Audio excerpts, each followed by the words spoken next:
Lama dura ministeerri muummee Abiy Ahmed gara dirree waraanaa adeemuun kallattiin waraana dirree irratti taliiguu erga ibsanii booda humnoonni waraanaa mootummaa olaantummaa fudhachuu ibsaniiru.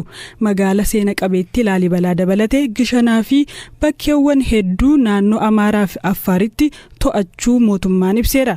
Durataan TPLF Dr. Dabratsiyoon Gabra Mikaa'el ibsa kaleessa kennaniin naannoo Amaaraa fi Affaar keessaa humna isaanii baasuu himaniiru. Humnoonni mootummaa garuu lolaan mu'amaniitii akkana jedhu jechuun himu. Gama kaaniin har'a guyyaa keessaa dubbii himaan TPLF Geetaachoo Raddaa lola cimaa gaggeessaa akka jiranii fi morkattoota isaanii irra aanaa akka jiran ibsanii turan. Erga mootummaan bakkeewwan murteessoo ta'an kanneen to'achuu ibsee booda gama TPLFin wanti jedhameen jiru. Gaafa Sanbataa Kamisee to'achuu kan hime mootummaan federaalaa Dasee fi Kombolchaan ala Baatii, Qarsaa, Garbaa fi Dagaa bakkeewwan jedhaman to'achuu ibseera. Akkasumas aanaa Harbuu guutummaan guututti to'achuu hime. Waraanni kaaba Itoophiyaatti erga jalqabee waggaa kan darbe yoo ta'u, sababa lola kanaan lammiileen miliyoona 9 ol deeggarsa nyaataaf saaxilamaniiru jedheera UN. Lammiileen miliyoona 2 ta'an qeerraa yoo buqqaan uummanni 400,000 ol ta'ummoo haala beela fakkaatu keessa jira jedha dhaabbatichi.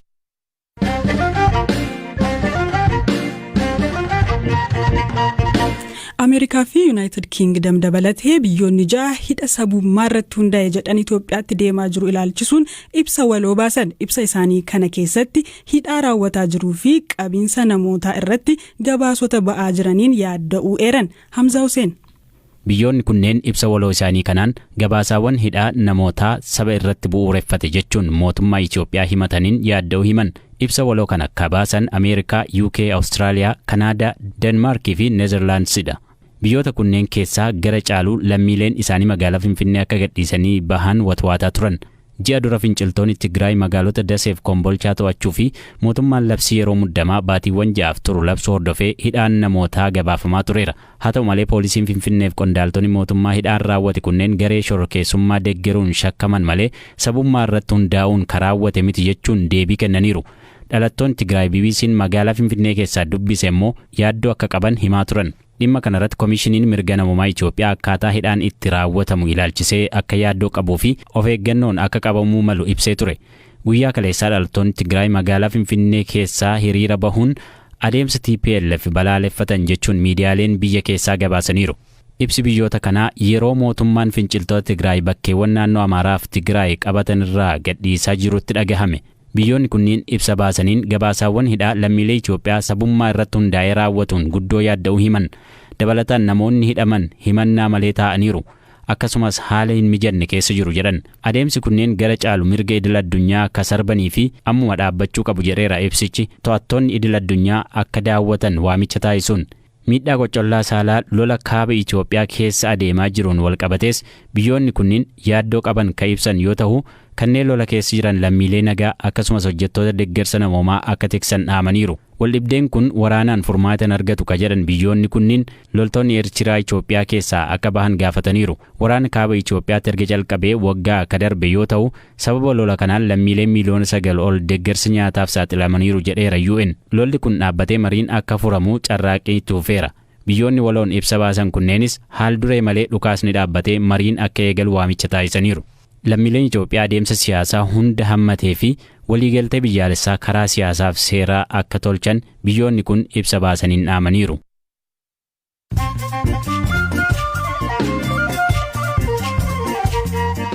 Dhaggeeffattoota keenya amma immoo oduulee gaggabaabootaan darba. Mootummoota gamtoomanitti sagantaan nyaata addunyaa WFP deeggarsa baatiiwwan dhufan 6 keessa Itoophiyaatti dhiyeessuuf hanqinni maallaqaa mudachuu beeksise. Hanqinni maallaqaa kun deeggarsi dhaabbatichi lammiilee Itoophiyaa miliyoonotaan lakkaa'amanii fi baqattoota akkasumas kanneen nyaata madaalawaa barbaadan irratti dhiibbaa qabaachuu hime. Manni murtii Myanmar hooggantuu biyyattii duraanii Aung San Suu Kyi hidhaa waggaa 4 adabe.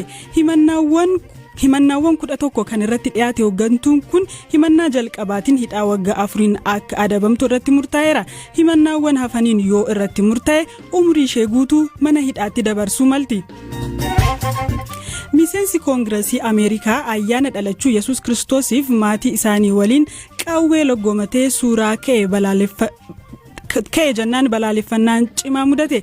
Baga ayyaana geessan saantaa adaraa rasaasa fidii koottuu barreeffama jedhu waliin Twitter irratti maxxanse. Paakistanitti lammiin Sri Lankaa amantii arrabsuun shakkame daboodhaan haala suukkaneessaan jimaata darbe reebamee erga ajjeefameen booda reeffa isaatti abiddi qabsiifame. Ajjeefamuun namticha kanaa Paakistaniif Sri Lankaatti hiriira mormii kaaseera. Oduuleen gabaaboo kanuma.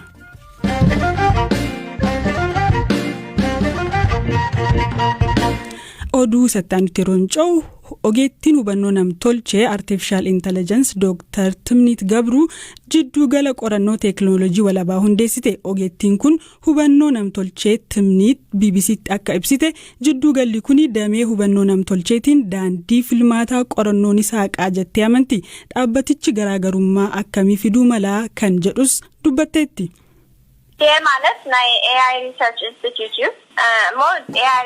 Dhaabbatichi hubannoo namtolchee irratti hojjeta. Akkuma kanaan dura an hojjetaa ture san jechuudha. Garaagarummaan isaa dhaabbanni inni ammaa namoota ogummaa garaagaraa irraa dhufaniin hundaa'e. Qorannoon geggeeffamus dhimmoota kana dura xiyyeeffannoo hin argannee fi namoota fayyaduu danda'u ta'a. Qaamota hawaasaa moggatti baafaman rakkoo isaan mudate hubannoo namtolchee fayyadamuun kan qo'atudha. Namoota gurraacha, dubartootaa fi qaama miidhamtoonni hubannoo namtolchee irraa baay'ee hin fayyadaman. Kanaaf jiruu isaanii guyyuu rakkoo isaan mudatu salphisuudha xiyyeeffannoo dhaabbatichaa. Gama biraan rakkoon wahii yoo mudate teekinooloojii kana qeequudhaaf sodaa otoo hin qabaatiin hojjechuu barbaanna. Ogeettiin Google kutaa naamusa hubannoo namtolchee keessaa hojjetaa turte Timnit bara darbee hojiirraa ari'amuun ishee ni yaadatama. Gochaan sunis ogeessota biratti ijoo dubbii ta'ee ture. Jidduu galli amma Timnit hundeessite kunis Distributed Artificial Intelligence Research jedhama. Hubannoo namtolchee kun maaliif fayyadaa kan jedhu ogeettiin kun akkanaan ibsiti. Hubannoo namtolchee haqa qabu. Yeroo jennu teekinooloojii namarratti miidhaa hin dhaqqabsiisne jechuudha. Teekinooloojiin namoota muraasa fayyadee namoota baay'ee miidhu akkamiin fooyyessina kan jedhu irratti qorannoo taasifna. Fakkeenyaaf godaantonni Eertiraa fi Itoophiyaa gara biyyaa yeroo galan gara biyya isaanii akka deebi'an godhuuf hubannoo namtolchee fayyadamuun isaan hordofu. Haasaa isaanii, bifa isaanii dabalatee akka yakkamatti isaan hordofu. Kun anaaf dhimma naamusa qabu miti. Kanaaf akkamiin teekinooloojii dhaabota muraasaa osoo hin taane kan waraanaaf oolu osoo hin taane teekinooloojii addunyaa fayyaduu danda'u irratti qorannoo geggeessina.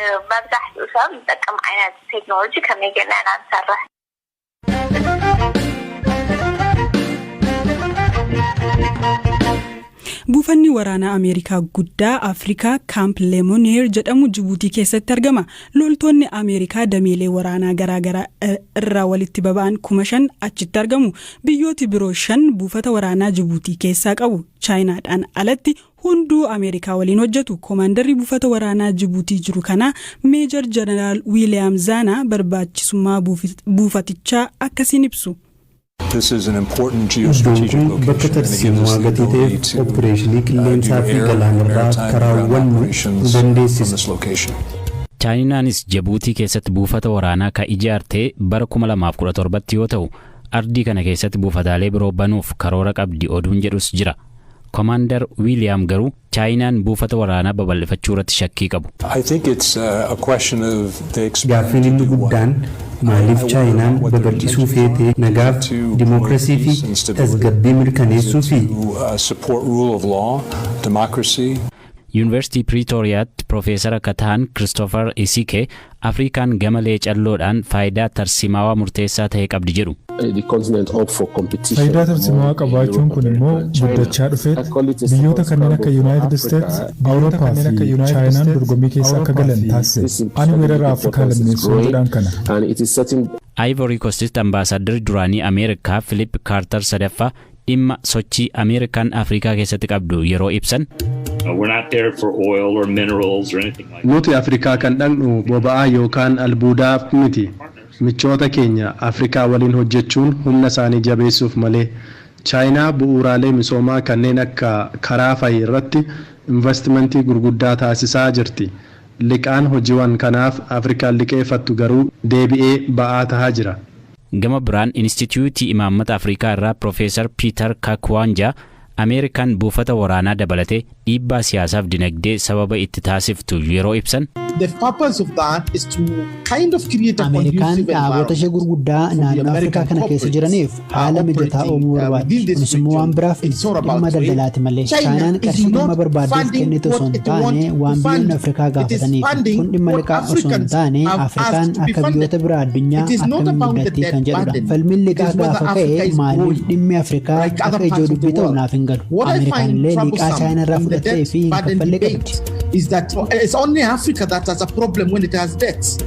Yeroo ammaa Chaayinaan Ameerikaa irraa liqaa doolaara tiriliyoona tokko qabdi. Akkuma Chaayinaa, Raashiyaan illee Afrikaa keessatti dhiibbaa qabdu jabeessaa jirti. Waraanni biyya kanaas lola biyyoota kanneen akka Liibiyaa fi Maalii keessatti hirmaateera. Biyyoonni lixaa fi Chaayinaan dhiibbaan isaan taasisan qabeenya Afrikaa hirmaachuuf dorgomu akka jalaa hin fakkaanneef maal gochuu qabu? Ministeerri dhimma alaa Ameerikaa Antooni Bilinkan waan biyyi keenya uummata isheef akka addunyaatti jijjiiruu barbaadu Afrikaan alatti fiixaan bahuu hin danda'u jedhu. Profeesar Piiteris falli misooma irratti xiyyeeffachuudha jedhu.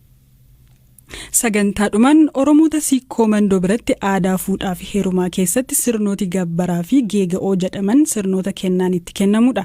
Gabbarri karaa ittiin dargaggeessi maatii intalarraa fuudhuu fi maallaqa yookaan qabeenya kennudha. Akka aadaa fuudhaa fi heerumaa Oromoo Siikoo Mandootti geega'oon kennaa maatiin intala misirrootaa manaa bahaniif guyyaa cidhaa sana kennanidha. Abbaa Gadaa Gumii Gadaa Godina Arsii Hajii Hasoo Guddatoo geega'oon kennaa guyyaa heerumaa akkasiin himu. Intala hambaa fi yoo kennamteetiin jedhu ayyaana qabanii guyyaa godhanii guyyaa heerumaa sanii waan isii barbaachisu geega'oo loon dachaasanii meeshaa wajjin loowwan yoo 10 kenneef abbaa yoo 5 kenneef yoo 20 kenneef loowwan lakkaa'ee kennee uffata isii kennee uffata mucaa isii fuudhuu kennee ka abbaa mucaa sanii kennee ka haadha mucaa sanii kennee uffisee akkanaan itti heerumsiisa. Amma kennaan geega'oo kun amma dadhabame xiqqoo ulfaate waliin baay'een argamu. Barri ol ka'ee gabbarri ol ka'u malee amma namni ifa baasee akkas gabbarullee jiru ka gabbaranillee garatoo isaatiin gabbaran malee gabbarri ol ka'aa kennan hin jiru isaanii akkana garaa jalaa hima fudhatan. Yoo gabbara gaarii fudhate geega'oo kenna dirqama geega'oo kenna horii geega'oo kennaaf. Dhaggeeffattoota keenya sagantaa keenya har'aa kanumaan goolabne saganticha kan sinii qopheesse Hamzaa Hussein kan dhiyeesse immoo Anafraa ol balaayidha. Boor walitti dachaana gaaritti bula.